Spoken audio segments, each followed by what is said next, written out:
So এটা অবশ্যই উচিত হয় না, এটা আমাদের সাথে স্ক্যাম হয়েছে। নাটক থেকে ফুটেজ কেটে সে মুভিতে ইউজ করছে, যেটা একদমই উচিত হয়নি। কিছু ছবি ইউজ করেছে আমার পোস্টারে, সেগুলো হচ্ছে এআই দিয়ে বানানো হয়েছে। নাটকের মধ্যে গান কিভাবে থাকে আর ফাইটিং সিন কিভাবে থাকে? মুক্তির আগেই একের পর এক বিতর্কে ঘুরপাক খাচ্ছে নির্মাতা হাসান জাহাঙ্গীরের সিনেমা কন্ট্রাক্ট ম্যারেজ।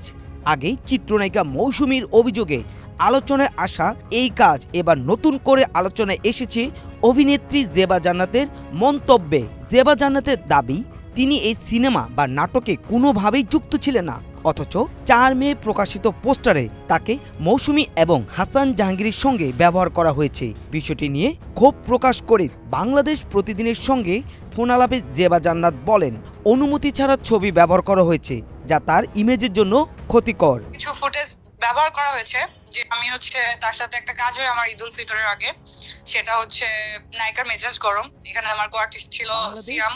সো এটা অবশ্যই উচিত হয় না, এটা আমাদের সাথে স্ক্যাম হয়েছে।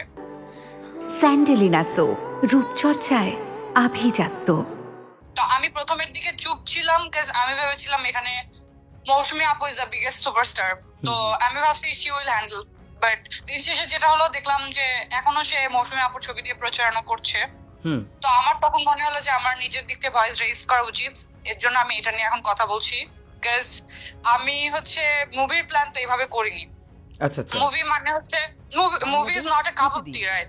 যে আপনি হচ্ছে মুভির জন্য একটা বিগ অ্যারেঞ্জমেন্ট লাগে, একটা বিগ ফ্রেম, মানে বিগ প্রোডাকশন থাকে। তো এইভাবে তো মুভিতে আমি নিজেকে দেখতে প্রস্তুত না, আর আমার অ্যাক্টিংও এত ভালো না যে আমি এখনই মুভি করে ফেলবো। নাটক থেকে ফুটেজ কেটে সে মুভিতে ইউজ করছে, যেটা একদমই উচিত হয়নি।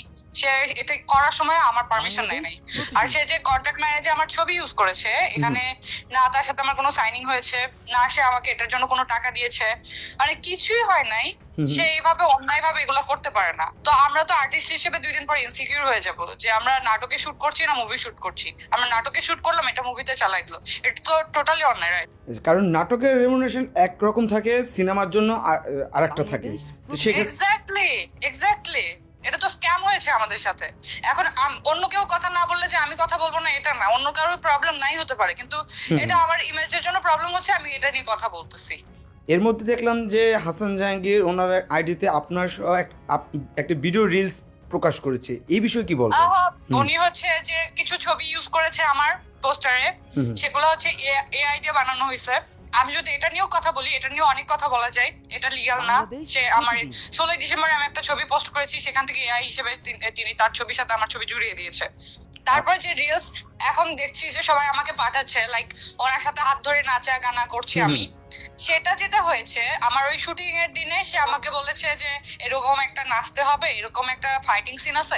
আমার যে নাটকের মধ্যে গান কিভাবে থাকে আর ফাইটিং সিন কিভাবে থাকে, আর হচ্ছে যদি থাকেই সেটা থাকবে সিএম এর সাথে, CM is my co artist and আপনি কেন এখানে? তো উনি বলছে যে এটা হচ্ছে আমার স্বপ্নে, আমি স্বপ্নে যে তোমার সাথে নাচানাচি করতেছি, ফাইট করতেছি, স্বপ্ন থেকে ব্যাক করে আসার পরে দেখবো যে না, আমি আসলে তোমাকে নিয়ে স্বপ্ন দেখছি, তোমার সাথে আমার কোনো রিলেশন নেই। পরে আমি যখন দেখলাম 7 ধর্মের নাটক রিলিজ হয়েছে, সেটার মধ্যে এরকম কোনো সিনই নাই, তাহলে এই সিনগুলো সে কোথায় লাগাইছে? সে শিওর ওই মুভির মধ্যে জোড়াতালি দিয়ে লাগিয়ে দিছে। পরে ওনার সাথে আমার কথা হয়েছে, ওনাকে আমি বলেছি ভাইয়া আমার ছবিটা ডিলিট করে দেন, আপনি যা মন চায় তাই করেন, আমি এখানে আমাকে নিজেকে দেখতে প্রস্তুত না।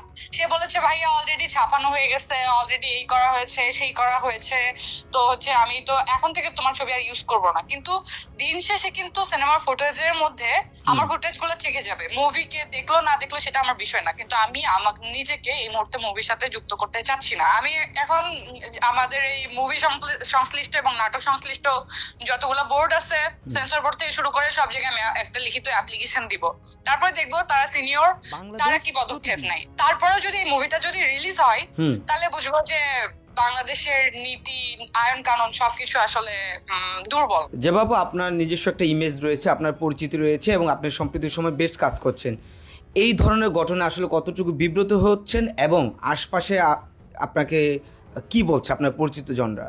অনেকে বলেছে যে জেবাকে নিয়ে আমাদের অনেক বড় বড় প্ল্যানিং ছিল, এটা দেখার পরে তো আর সে প্ল্যানিং করতে পারবো না বলে মনে হচ্ছে, যেটা আমার ক্যারিয়ারের জন্য খারাপ। আবার অনেকে বলছে যে এরকম পোস্টারে দেখবো আশা করিনি। অনেক ডিরেক্টর আমাকে নক দিয়ে বলেছে তোমার জন্য কত বড় বড় সিনেমার অফার দিলাম, তুমি করলা না, তুমি শেষ পর্যন্ত কাজ করলা, তাও এরকম একটা পোস্টারে, এরকম একটা ছোট একটা জায়গায়। তো আমি বলেছি ভাই আমি দিন শেষে কিন্তু অ্যাক্টিং করিনি, এখানে আমার সাথে স্ক্যাম করা হয়েছে। আমার চাওয়া একটাই, এই মুভি যেন রিলিজ না হয়, আর যদি রিলিজ হয়ও আমার পার্টটুকু বাদ দিবে, আমার ছবিটা বাদ দিবে। এর আগে মৌসুমীও অভিযোগ করেছিলেন একটি নাটকের পর সিনেমা হিসেবে মুক্তি দেওয়ার চেষ্টা করা হচ্ছে। তিনি বিষয়টিকে অনৈতিক বলে আখ্যা দেন এবং আইনগত পদক্ষেপের কথাও জানান। সব মিলিয়ে কন্ট্রাক্ট ম্যারেজ এখন আর শুধু একটি সিনেমা নয়, বরং ইন্ডাস্ট্রিতে বড় প্রশ্ন তুলে দিয়েছে।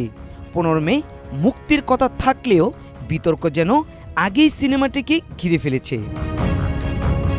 রোমান রয়, বাংলাদেশ প্রতিদিন।